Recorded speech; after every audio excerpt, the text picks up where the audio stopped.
So you want to teach the littlies and you're at Wits, or you're thinking about it and you're feeling a little bit scared, though it's understandable.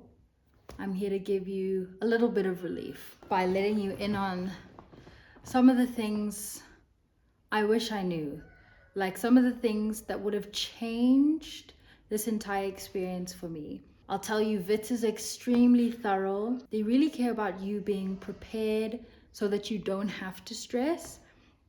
It's just that the schools that you might be working with are not as considerate or not as thorough.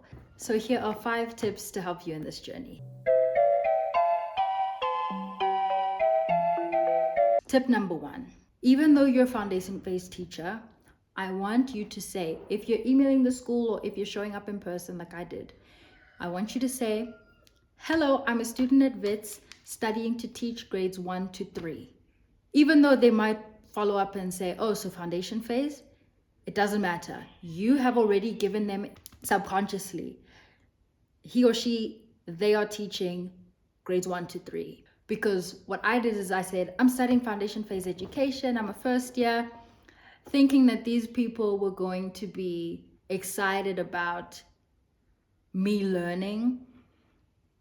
This is my assumption, right? I feel like they put me in grade R because they didn't trust that I would be able to teach older kids. That's my assumption, right? So this is how it went for me. I showed up to this school and I went to the reception and then I did the whole spiel that I told you, only I said I'm a foundation-based teacher and I'm a first year at Wits. And they were like, okay, cool. We want you to email these 2 email addresses and they'll get back to you. The one replied and said, I'd love to have you in my grade R class. So I'm like, okay, grade R is not bad, right? Foundation phase, after all, is grade R to grade 3.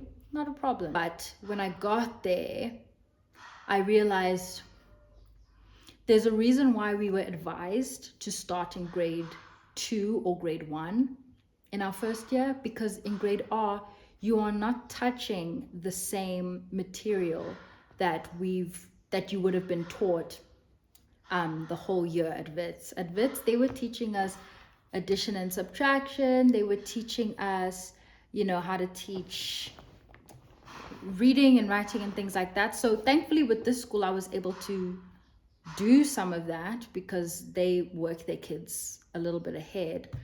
But ultimately, I wasn't teaching anything. At that point, the children were just doing more and more exercises of things they had already learned. So frustrating on that end. So again, I would say, start by saying, I'm starting to teach grades 1 to 3. And then if you're needed in a lower grade, then you follow suit. You act accordingly. Because anyway, Wits advises all of us to just go where your school needs you. Don't fight them and say, no, I'm an intermediate phase teacher. I should be in grade 5 or 4. If they put you with the grade 2s, you go to the grade 2s. So yeah, you take it like a champ.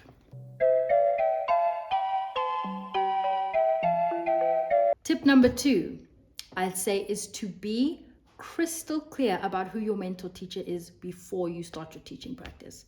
I thought that the woman who emailed me was going to be my mentor teacher. I assumed. And so a week before teaching prac, I emailed her. I was like, hey, I just wanted to know if you'd be available to have a chat about next week. I just want to make sure I'm prepared and that we're all on the same page. She said, sure thing. The day before we were supposed to call, which was Friday, I sent her a Zoom link and I was like, here's the Zoom link. She said, I thought you were going to come in person because I kind of need to see your police clearance. I said, oh no, I got that. You want me to email it to you? And now it's Friday. And she's like, oh no, you can just bring it in on Monday when you meet your mentor teacher. I was like, oh. So I'm assuming you've forwarded all of the documents that I sent you from Wits. I'm assuming, I'm hoping, I'm trusting.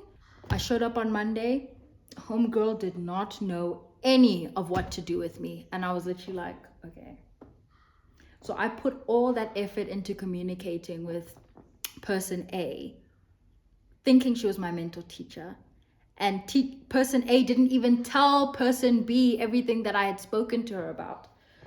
So that wasted quite a bit of time, which leads me to tip number 3. You want to make sure that you sit with your mentor teacher and walk them through the folder that Wits gives you. That folder is so yummy. It says how many lessons you're supposed to teach, some of the details around what you are going to be doing every single day. It also gives them a nice rubric of how to assess you, and then it gives them three worksheets, if you will, for them to fill out like their observations from the lessons that you've done, the 3 out of 6 lessons that you've taught. So it's so beautiful, and I was so excited, this is now before everything, to share all of this with my mentor teacher, only for us to sit down on the Thursday of the week.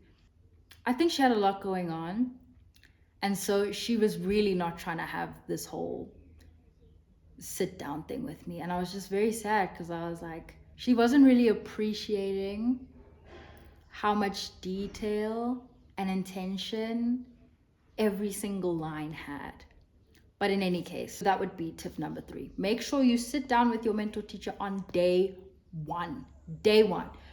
For me, it was a matter of asking, hey, are you available? Oh, please let me know what time today I can sit. We can sit down and I can walk you through the expectations from Wits. You can say it that way. Because it says, these are the expectations that you should have of Tshepo, and these are the expectations that we have as Wits and Tshepo of what you must do as the mentor teacher. So it's really, really nice.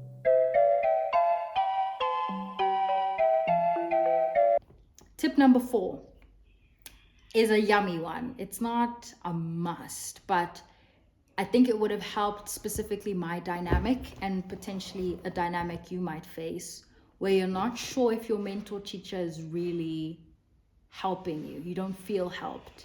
Prepare 3 lessons before week 1 so that when you are sitting them down with your TE folder, your blue book of all of the expectations, then you can simultaneously show them, here's an example of how we've been taught to do a lesson plan, because Wits is very, very thorough.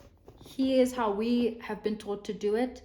And then they can see right then and there, oh, that's a really nice idea.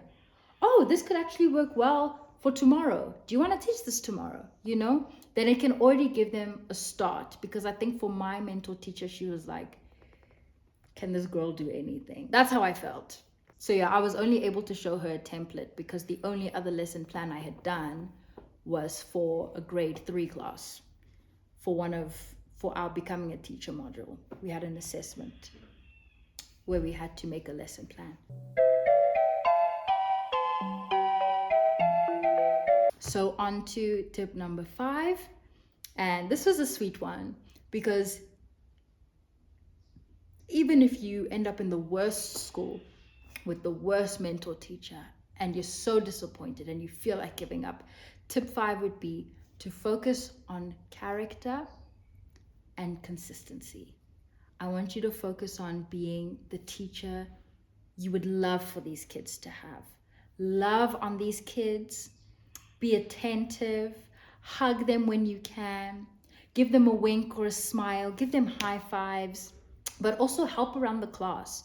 Where you see the teachers like swamped with things, just take initiative, do the little things that nobody asks.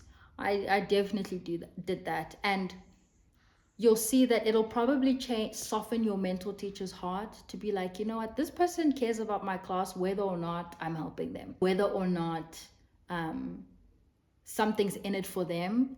They're treating my class as if it's their class. They're caring for my class as if it was their class. And so that's going to go a long way, even just for you. Because for me, I found myself bored many times. And at some point, I even brought my knitting stuff and I was like, if you're not going to give me something to do, ma'am, I'm just going to be here. But ultimately, because the children found safety and think because the children saw that I was really trying and I really cared about each of them, that was perceived by the teacher, you know, and she could feel like I can trust this person to teach my kids because she cares about my kids, you know. So that would be tip number 5. Just on character, I'll give you an example. The whole of last week, as you saw, I was with a completely different class. But I loved on those kids as if they were my own, and I was actually able to teach them vowels and consonants. I'm talking grade double naught, and they were getting it. They were really getting it, which is insane. But in any case, so showing up yesterday, I was like, I'm bringing my knitting stuff just in case I'm not going to be teaching again. Oh no, I assumed I'm not going to be teaching again because she didn't give me any material for this week.